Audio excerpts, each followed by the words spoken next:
You may not know how to sound churchy when you speak, but I'm here to tell you that something still happens when you pray.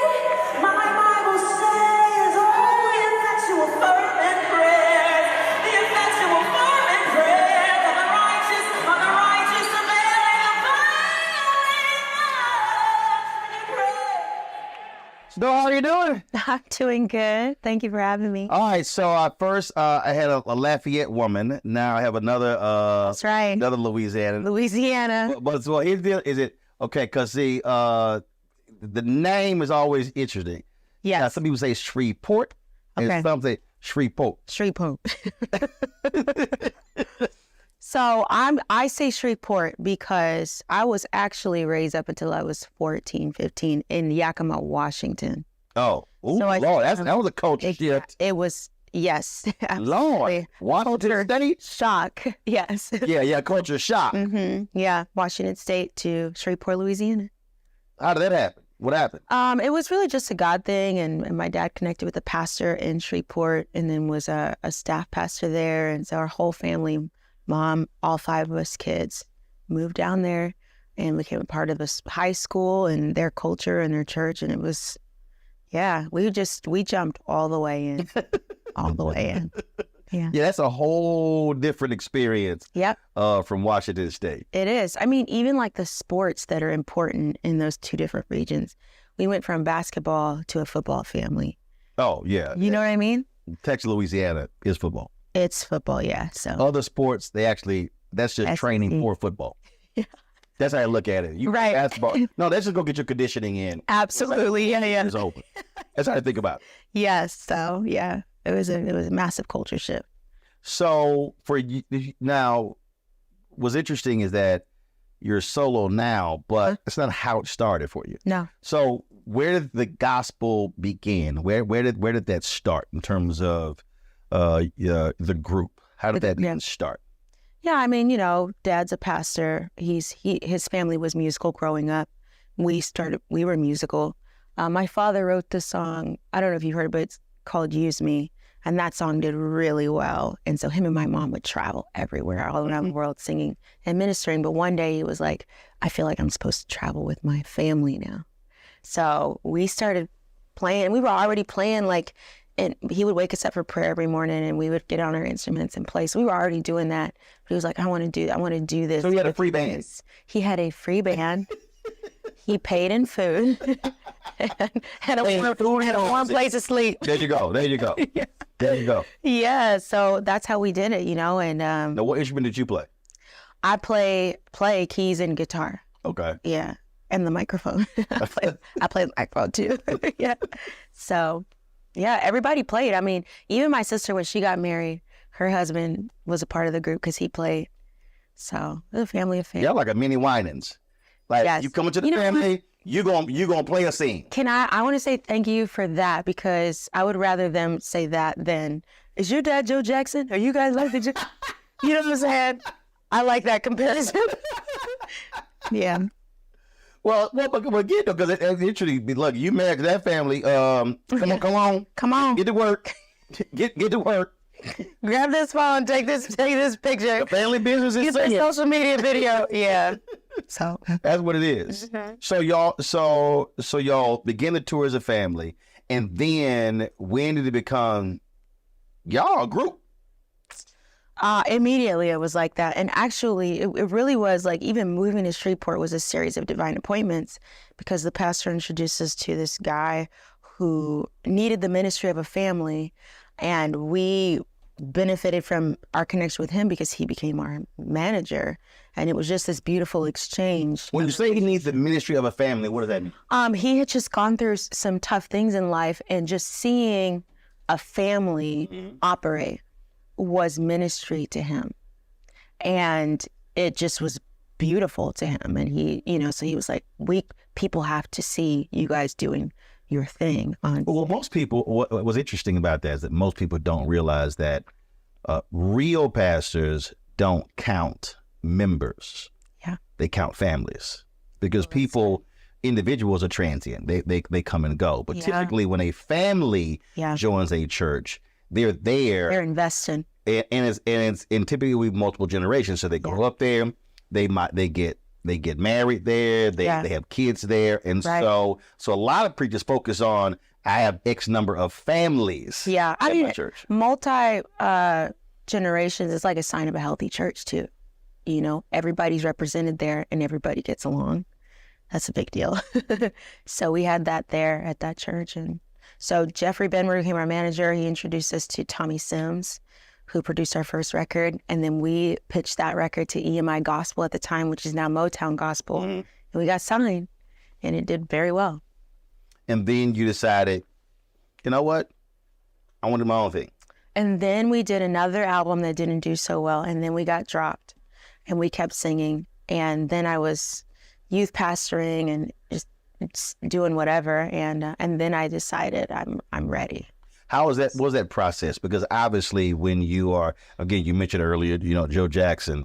When Michael decides to lead the Jackson 5 to become a solo artist, there are other examples of that as well. I mean, it's a whole different dynamic because you're used to operating and moving as a group. Yeah, I think I put obligations on myself because I was one of the main lead singers. And writers, along with my dad, everybody wrote. And I think I took on the weight of, I have to take care of my family. I imagine being in your 20s carrying that, or thinking our album didn't do that well because of me, or whatever. Just ways that I believe the enemy wants to keep you in bondage, however he can, from moving forward. So that was a year's worth of a process of realizing that I also had even a skewed vision of, fearing missing God's will. And it was just all so wrong, because when I finally said, hey, I'm moving to Dallas to go do what's in my heart at 29 years old, they were all just like, we've been waiting on you. You know what I mean? So you're wrestling with all this stuff internally. They're like, and it's a lot. Time. Right. You know what I'm saying? And so you're probably going, why y'all didn't say nothing? I think they tried to say, but that voice is just so loud of obligation, So anyways, I had 3 college degrees, but I was like, I'm not going to Dallas to get a job and ask for permission to leave work to do what's in my heart. So I got my Uber license and I was like, if this doesn't work out, I could do this. I mean, Uber and Lyft, they're like, you own your own business, your own little, Right. Yeah. So, but I honestly only had to drive twice in the 2 years of being in Dallas to pay my rent, because my friends knew I led worship. I grew up with people who ended up pastoring big churches and doing these big conferences. And they were like, can you come? And it just was like one thing after the other, word of mouth, getting on, doing Cycles with Jonathan, getting on Israel Houghton's album, who was a hero of mine, and just and then doing something with Maverick. And honestly, it was like God created the perfect storm around my yes, around my willingness to jump and watch these wings that I made for you work. See, I think for a lot of people, when people ask me all the time, they'll ask, how did this happen?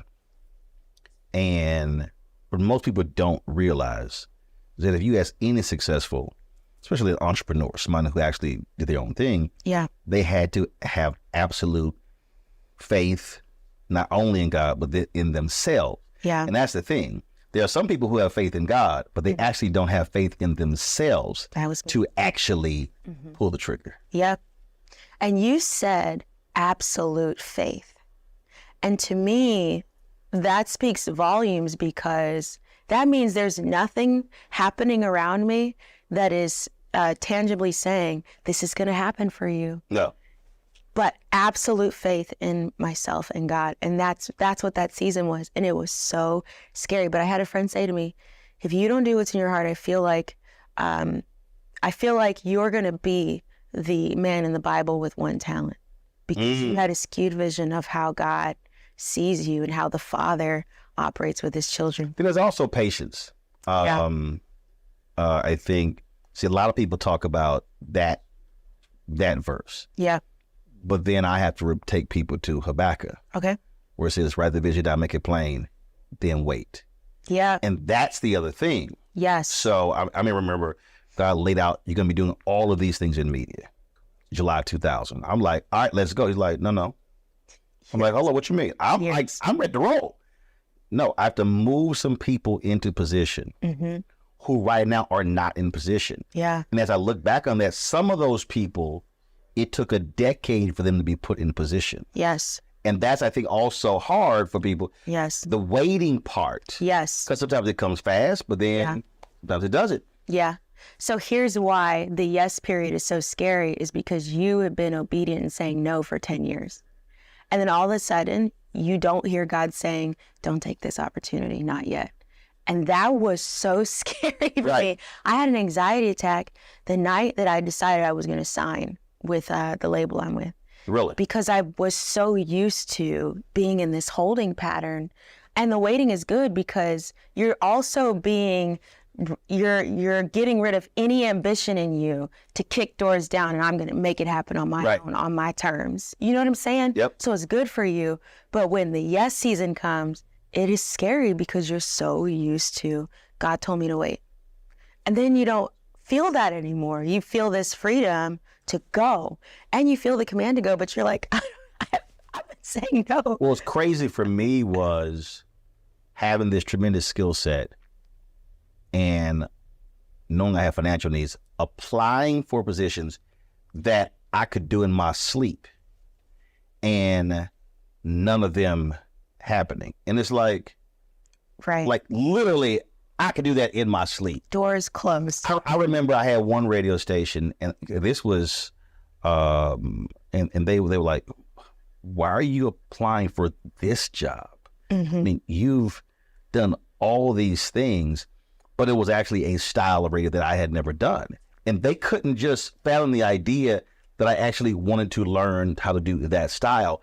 And I'm looking at them going, this is a no-brainer. Right. Somebody with my resume never got the offer.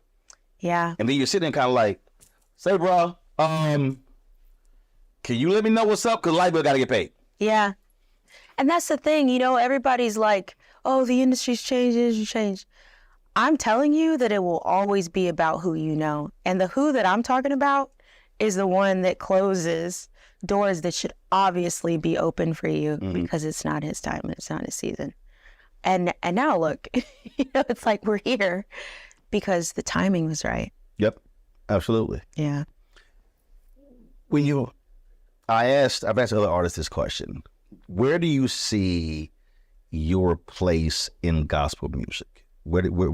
Because they're obviously there are different genres within gospel. Yeah, there. So you're like, what genre am I? For you, how do you see yourself in this space? I have to say that, Reese, if you had asked me that maybe a month ago, I would have just said, yeah, I'm a part of the, you know, evolving sound of, you know, with the guitar and neo soul. That's probably where I am. But I actually see an even greater evolution with my music now because we're working on my album.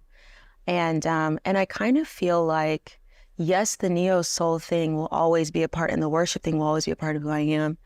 But I feel like I'm writing more R&B feel and folk right now. I know that those are two like on opposite spectrums, but those sounds are in me because my parents just had us listening to everything, every different sound. We couldn't listen to secular, but every different expression of music, you know. So that's what I would say. And there are some young like R&B gospel artists coming up like Jordan Armstrong. I mean, Erica Campbell still represents in that genre. But, so I actually would like to see what my music would do even outside of like church, you know.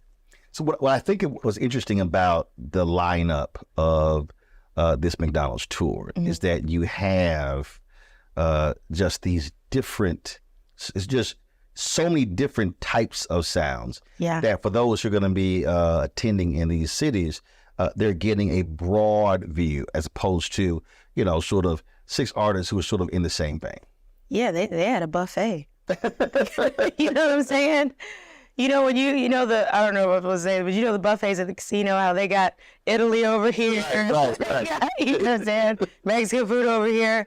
I mean, literally, you're right. I mean, there's a plethora of different genres within the genre of gospel music being represented here, and I love that because we're colorful people, you know. And again, and have range. We have that's the thing. range. And you know what else? I'm going to say, this might get me off subject, but I'm also loving how Afro vibes are, you know what I'm saying, being highlighted right now because it's unifying brown-skinned people in the United States.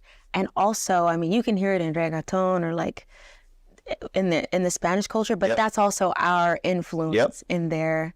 So there's this broad like stroke being painted right now saying, this is Black world music, and I love that. So you mentioned that, then you mentioned your parents that y'all listen to everything but secular. Okay, so so you're like, what is that? I'm gonna throw this out, so because Bree failed this test. Oh no! I threw a couple. I'm gonna fail. No. Okay. See, I mentioned a couple of names. She's like, "Who is that?" Okay. And I was like, "Are you serious?" All right. And so then she's like, she told me I can't ask Hezekiah, I can't ask Anthony. She's like, "Oh, no, she's not gonna know those." So she knows. She's probably right. That's what she said. So I mentioned the Commodore's hit Zoom. The what? See, you never heard of Zoom? The Commodore's hit song Zoom. Okay, she's right about that one. Okay. Yeah. How about meetings on Zoom? Yeah, meetings. Really? You got meetings on Zoom? Really? Really? Really? Oh my God! Give me. So then I mentioned Jeffrey Osborne and LTD, and she was like, "Who in the world is that?" Maybe if you sing a song. See, so when I threw out, when we played a couple of the songs, she's like, "Oh yeah, I heard that." But she had no idea what that meant. And I told her she was struggling so bad. I told her, I said, "I'm gonna put your black card in review status." Please don't put me in card list. Please, God. I work so hard. Especially in Washington State. Yes, please, God, please. Okay, play the songs. You got me tempted to act like I know. See right there. That's why. I'm like, I said, look, if you're playing everything. Right. You're right. I have to say, when I'm with my friends and they know, because I have another friend who was a pastor's kid. She wasn't allowed to, but she played catch up. She took some years and caught up on everything. So she knows. Yeah, I missed it, because I was in my prayer closet. Do you at least know Frankie Beverly Mays? Wait. Is it You Make Me Happy? Yes. Yes. I'll let you go. You know why? Because we were listening to that this morning. I knew it before this morning. Got it. But today I saw the name and I was like, I don't remember that name. Yeah, please. See, the Holy Spirit had my back today. Yeah, absolutely. Yeah. Okay, because see, I ain't trying to have you in a setting where black people are playing spades or something, and they throw out Frankie Beverly Mays. You be like, who? Right. Who? Mm-hmm. And then the whole room will look at you like, who invited her? You're right. I'm going to do my homework, though. Yes. Just don't ask me if I play spades. Excuse me. You don't. No. Okay, I signed up for a class that I'm taking. You don't play spades. No, because here's why. Let me just say this. There is a part of black culture that grew up in church, and when they were growing up, playing cards was of the devil. Y'all couldn't even play cards? I could, but they couldn't, so they didn't grow up they didn't teach their kids to play spades. Oh, okay. You know what I'm saying? Goldfish? Yes. Uno? Yes. But no spades. No spades. But I have had conversations and where I'm going to learn how to play spades very recently. So this obviously has come up in other a lot. Yeah. But I did know that song that I just sang, so I don't think my card should go into review. The committee's looking at it right now. I got a deck of cards in my backpack. Yeah. So we ready to play at any given time. I can do other things too. I can make cornbread. I can do other things. What else can you do? Wait. What can you do while we play spades? Listen to Making the Commodores and Zoom. Making green. Okay, I got it. You know what I'm saying? I could do all of those things. I'm the nurturing Black woman. I would be that person. So you got the food straight, got it down. Yes, and I can talk trash. You know what See, I'm saying? that comes in handy with That's what I'm spades. saying. I mean, spades is totally about. It's not just learning how it's to play. one-on-one. The trash talking Trash is talk? 80% of spades. I kill trash talk. But you got to know how to play the trash talk. That's what I'm saying. So I'm 80% there. So my card shouldn't go in review. I'm just like, Okay. we're getting there. Yeah, we're getting there. Yes. Whew, might take a while, but we're 20% left. yeah. Just 20% left. Yes, we're getting there. Last question for you. Okay. Who would you love to do something with? I think, right now I got to sing for CeCe Winans at the Stellar Awards. Mm-hmm. And she's somebody that I genuinely would love to sit under, even if I was just singing a song with her. Gotcha. I feel like she's somebody whose name still is so clean, and people still hold her in high regard after all of these years. And she's a mother, she's a wife. And so I guess I would like to interview her and just ask her how, and then sit there with a notepad and write. Okay. Well, no, if you're doing the interview, you don't have to do the notepad because record it. Cameras. Yes. That way you can listen. Right. You can just rewatch it. You can just play it back. You're right. Yeah. I've done this a little bit. Yeah. You're a pro. Just since I was 14. Really? Yeah. Since you were 14. Went to communications high school. Do you have a book out yet? 5 books. Okay. I'm fired. I'm not fired. You're never going to call me back. When I come back, I'll know spades. I promise you. Yeah. When those spades, they only read the books. Yeah, right. And all the books. Yeah. No, that's really great. Oh, yeah. Thank you for your contribution All to good. the industry. All good. Yeah.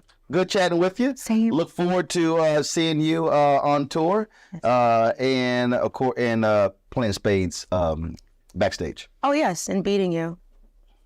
That's not going to happen. It's okay. See, trash talk. That's not going to happen. Yeah, this trash talk, though. I'm going to send you back to Washington State. Excuse me. Stop. I ain't going back to Washington. You sit back. I don't want to go I want back. you so bad. You like, I'm packing up. I got to go.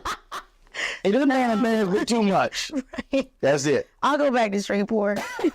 They'll patch me back up. Shreveport? Yeah, they'll patch me back up. All right, then. Well, appreciate it. It's an honor to meet you. Likewise. Yeah.